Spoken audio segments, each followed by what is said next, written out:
There is way more to racing than one might think. In this interview, Justin shows us the ins and outs of dirt track racing and how chiropractic keeps him on the track. Is your health thriving, or is it merely surviving? Welcome to Thriving with Chiropractic, where we unpack conditions and lifestyle challenges in order for you to be the best version of health you can possibly be. I'm your host, Dr. Mosier, and my beautiful co-host is my wife, Ellen. Join us on this journey to thrive. Hey folks, Dr. Mosier here, and I have Justin with me, who is a race car driver, and this is his car. So, hey Justin, why did you start racing? I've always kind of been a gearhead, and we've pulled trucks and stuff before and went back and forth on that. And it kind of got old, and I sold all my stuff and started. I'd never even really been and watched a race. And my uncle took me when I was a little kid, and I hadn't been back in years. And about 4 years ago, started going over and watching. And a good friend of mine that is into racing, he sponsors the car and sponsors the classes at Brownstown. We always sat together, and he'd ask me do you ever think about racing? And I was like, getting a race car, and I was like, every day. And he's like, well, why don't you? And I was like, because I don't know anything. I mean, literally nothing about it. Yeah. And he was like, well, these guys didn't either. I said, yeah, but they probably didn't start when they were 40.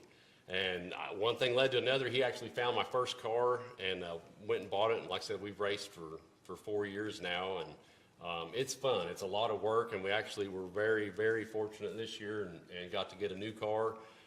So all this stuff here has never seen the dirt yet. So I'm really excited for this year. It's getting ready here in just a couple weeks to take off. So it's going to get interesting fast. Well, I'm really excited for you. We were looking at the car, and it's just beautiful, but I love your story of how, because most people that race, they probably started racing go-karts, dirt bikes, as kids, yeah. Right? And you came at this sport in a totally different angle, and you told me in the office, this is the hardest but most fun thing you've ever done. Yeah. So I'm completely ignorant. So why is it so hard? There is just so many aspects of it, not just the driving, but the maintenance and the setup. I mean, there's I don't even know how many adjustments there is on one of these, but there's thousands of different adjustments. And it's if you change one thing to make something better, it'll throw 5 other things off. And it's very challenging, but it's fun. But there's a lot of maintenance. And the guys that are good, I have a lot of respect for, because they make it look easy, and it's not. Well, and I was looking in the car, and it's a really tight squeeze. And you were telling us earlier, I drove the truck, the F-150 here, and, I like to sit back, right. And I like to relax, yep. and just cruise. Yep. Maybe get the heated seats going. I like to be comfortable. Right. And it's totally different in there. I was looking in there, and the harness, the head part, it's hard, hard as your table here, or your toolbox. Yep. Why? Why is it so? It's pretty violent. I mean, it looks smooth. If you watch it from the outside, it kind of looks smooth, but it's really not that smooth. There's, you have a lot of suspension travel, but normally, when the car's in attitude, there's not a lot of give and stuff, and everything's got to be mounted so solid, because if you crash, you don't want anything to give, and you want to be close to the wheel. I'm the same way in my pickup. If I'm driving down the road, I want to be laid back and comfortable. And these cars, you want that wheel as close as you can, because you're battling that thing all night, and you have a lot more power, and you can a lot more control back here close to you than what you will. You'll get fatigued pretty quick, with the wheel out from you. So you're in there tight for safety, but it's also to keep from fatiguing your body. Which kind of is why I started, coming to you. Yeah, which I'm very thankful for. Yep. We had to work on your knee and a few other things. With it being so close, it's not a casual drive. No. This is literally a sport. You're fighting that every lap. Because I'm thinking, okay, I played basketball, I played football. racing is easy. Right. And forgive me for saying that, but I'm just thinking, oh, you're just making laps. And some of the viewing audience may think that too. It's like, why do they spend so much? Because I'm sure this car is worth a pretty penny. I don't want to think about that. Let's not think about it. But this is a sport that you love. Oh, yeah. And you came into it not knowing what you know now. You just jumped into it, which I think it shows your character as well. So if I'm thinking right, the track you're running counterclockwise or clockwise? You're running counterclockwise. Okay, and so since you're constantly doing this motion, your tires, how does that look? You know, because the tires that you showed me look totally different than my tires on my truck. Yeah, a dirt car tire, typically the ones we run around Brownstown with are really soft. They're a really soft compound and sticky, and you need that to get grip on the dirt. And they're really light. The sidewalls are really flexible. You know, they're a lot lighter than what your car tires would be, you know, for your street vehicle. But they don't last near as long either. So now, is there bigger tires in the front, smaller tires in the back? How does that? They call that stagger. There's different size tires, and then they're marked on them how big they are. And we'll run what they call stagger is the difference in how much your right side tires are always going to be bigger than your left side tires. I run typically about an inch of stagger. My right side is an inch bigger than the left side, and then on the rears, I typically run about 4 inches of stagger. So there'll be that right rear tire will be 4 inches bigger around than the left rear. Okay. And that's all because you're turning all the time. You're always going left. So how many tires do you run through? I always take 2 complete sets to every race with me, and I'll run one set for qualifying, and then I'll run that same set in the heat race, and then if everything goes good, I'll change those out and put 4 fresh ones on it for the feature. Wow. So always have 8 minimum to take with me every night. I hate to ask you this question. How much is a tire? You got this year tire, everything's going up, but like this year, like you're going to have every bit of $200 per tire. Wow. Yeah. Now, you hand groove your tires, and you were showing me that. Why do you do that? The tires come kind of blocked off. They've got like your pattern set, but then everybody's got their own way. I personally usually take all the tread blocks into thirds, and I'll groove them with that, which is a wider cut in the tire, and then after that I'll come back and what they call siping, which is just basically razor blades, and I'll take that what I just grooved into thirds, I will sipe that into thirds again. And typically you'll groove them as deep as the tread is, and then you'll sipe them half as deep as as a rule of thumb, they'll tell you don't go any deeper siping than half the depth of your tread. So, and then when I get done with all that, I hit all of it with a body grinder with like 36 grit sandpaper, which we call buffing, but you're basically sanding the rubber of the tire to get it really good and sticky and fresh. Wow.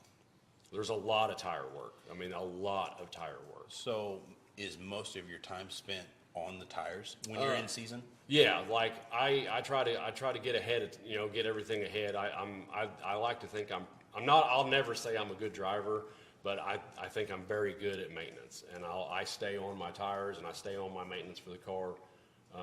But tires is a big factor in doing well also. So I try not to neglect, tire maintenance.